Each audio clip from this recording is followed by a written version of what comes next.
Aksi pencurian tanaman hias ini terjadi di salah satu rumah warga di Jalan Poros Palangga, Kecamatan Palangga, Kabupaten Goa, Sulawesi Selatan.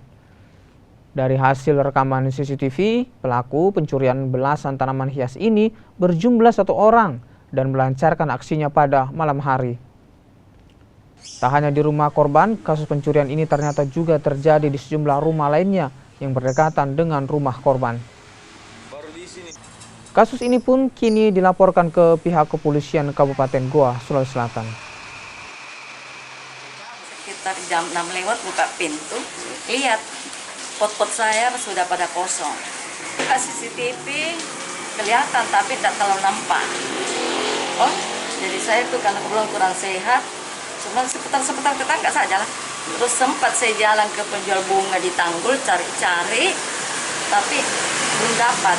Bunganya per satu bunganya kisaran harga berapa? Macam-macam sih.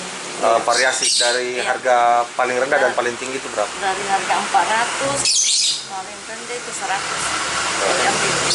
Jumlahnya bu? Jumlah bunganya itu ada 18. Tapi 18 pot tuh. 18 pohon. Oh, Tapi 15 pot. Karena ada 3 pohon itu